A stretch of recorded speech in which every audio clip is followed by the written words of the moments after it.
Retención en la fuente. ¿Qué es retención en la fuente? Es un mecanismo para recaudar de forma anticipada el impuesto sobre la renta, que para el año 2017 será del 34%, ya que se eliminará el CRE. Elementos. La retención en la fuente tiene 5 elementos, que es el sujeto activo, la persona que retiene, el sujeto pasivo, al que se le retiene, hecho generador, que es la condición, la base gravable, que es el valor de las operaciones sin IVA, y la tarifa, según corresponda el caso. Bien, la reforma tributaria o la nueva ley 1819 del 29 de diciembre del 2016 se divide en partes, en la cual ninguna especifica de forma clara las retenciones en la fuente que se modificaron. Por lo tanto, trataré algunos puntos relevantes, como es la autorretención en renta, los aportes al Sistema General de Pensiones y Salud, incentivos de ahorro, los rendimientos financieros, las naves o helicópteros, la primera cedida para seguros por personas no residentes en el país, retención en la fuente en la explotación de películas cinematográficas, en transporte internacional y para demás casos. Bien,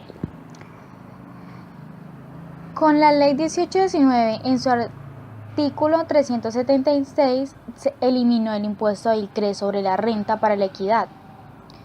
En consecuencia, derogó la autorretención a título del impuesto sobre la renta para la equidad del CRE. Por lo tanto, a partir del 1 de enero del 2017, el autorretenedor del CRE debe practicar una autorretención del impuesto sobre la renta, que debe declararse mensualmente en el formulario 350, que corresponde a la declaración de retención en la fuente, en la casilla 74, que se clasifica como otros conceptos. Este sistema de autorretención en la fuente a título del impuesto sobre la renta se especifica más claramente en el decreto 2201 del 30 de diciembre del 2016, donde podemos encontrar qué contribuyentes son responsables de la autorretención a título del impuesto sobre la renta y complementarios, las bases para calcular esta autorretención y obviamente pues la clasificación y el porcentaje que se le aplicarían a las bases de retención, ya sea el 0,40, el 1,60 o el 0,80, ya que en entidades como el SENAT y CBF no se podían quedar sin esa entrada de dinero. Esta autorretención del impuesto aplica únicamente para los contribuyentes responsables del impuesto sobre la renta, que cumplan con dos condiciones. La primera, que sean sociedades nacionales, extranjeras o establecidas permanentemente, y la segunda, que estén exentos del pago de aportes a la seguridad social y parafiscales respecto de sus trabajadores que devenguen un salario inferior a 10 salarios mínimos legales vigentes.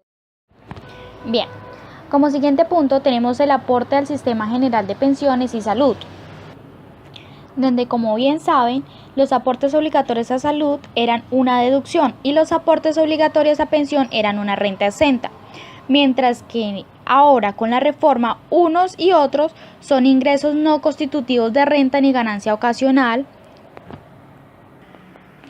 a excepción de los aportes de pensiones voluntarios, que esos no se clasifican en esta rama. Y donde otra regla adicional nos dice que a partir del 1 de enero del 2017, donde los aportes que me han dado lugar a beneficios tributarios como contribuyente, que los haya llevado como renta exenta en la declaración de renta, cuando se retiren esos aportes de la entidad financiera o de pensiones voluntarias, la entidad deberá aplicarme una retención en la fuente del 7%. Otro punto es a tratar sobre el artículo 126, que modifica el artículo 408 del Estatuto Tributario. donde nos dice que en los casos de pago a bonos en cuentas por conceptos de intereses, comisiones, honorarios, arrendamientos, servicios técnicos, de asistencia técnica también, tiene una tarifa única del 15%. Los rendimientos financieros y créditos obtenidos en el exterior igual a o superior a un año por intereses generan el 15% de retención. Eso sobre el pago o abono en cuenta. También están los pagos a bonos en cuenta originados en contratos de leasing sobre naves, helicópteros, aerodinos. También tendrán una retención en la fuente del 1%, que estén con compañías extranjeras sin domicilio en Colombia. Los pagos a bonos en cuenta por concepto de rendimientos financieros intereses realizados por personas no residentes en el país tendrán una retención en la fuente del 5% del valor o pago en la cuenta. También están los pagos o abonos en cuenta por concepto de prima cedida,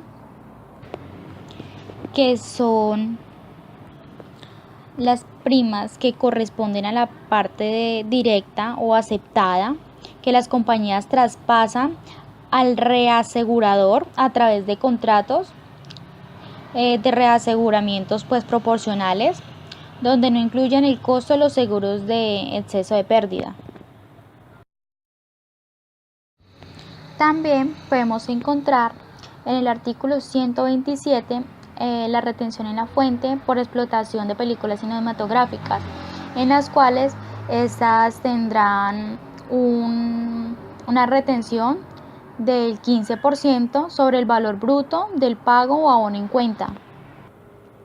De igual modo, está la retención en la fuente del transporte internacional, que esta ya será del 5%, la retención en la fuente, ¿no?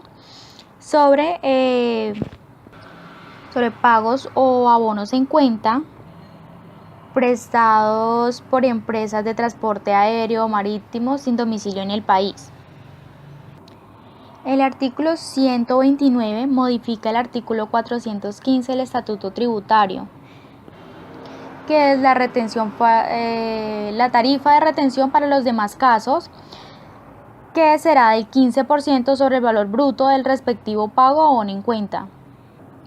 Pero en el caso de las ganancias ocasionales, la retención en la fuente será del 10% sobre su valor bruto. En el artículo 142 nos dicen que las entidades cooperativas solo estarán sujetas a retención en la fuente por rendimientos financieros, obviamente sin perjuicio de las obligaciones que le correspondan como agentes retenedores, o cuando el gobierno nacional así lo disponga. También podemos encontrar en el artículo 667 que nos dice que los que no cumplan con expedir los certificados en el plazo correspondiente de la retención en la fuente incorrerán con una multa del 5%. Como último, dejé el tema más largo, que es la retención en la fuente para pagos laborales, que también es aplicable a pagos y abonos en cuenta por conceptos de honorarios y por compensaciones de servicios personales obtenidos por personas que informen que no han contratado o vinculado 2 o más trabajadores asociados a su actividad. En este caso, la tabla para aplicar retenciones sigue la misma que teníamos establecida en el artículo 383, que viene de la mano con la depuración de la base para aplicar esa retención en la fuente. Bien, la depuración de ingresos mensuales que haríamos en la declaración de renta, pero en este caso solamente nos referimos a los ingresos mensuales, donde los ingresos no constitutivos de renta o ganancia laboral, las deducciones correspondientes del artículo 387 y las rentas que la ley de manera taxativa prevé como exentas. Es muy importante que esto no superen el 40% de los ingresos netos del trabajador.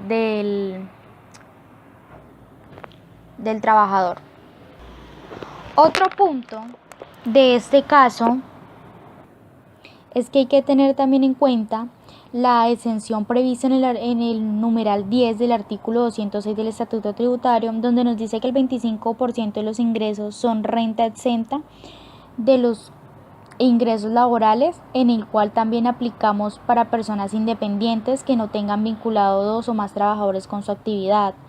Y también pues en este caso se derogaría la retención mínima en la fuente, ya que no, la clasificación es otra, ya no tenemos ni lo que es el IMAS ni lo que es el IMAN. Pero el porcentaje de retención calculado por el procedimiento 2 sigue igual. Muchas, pero muchas gracias.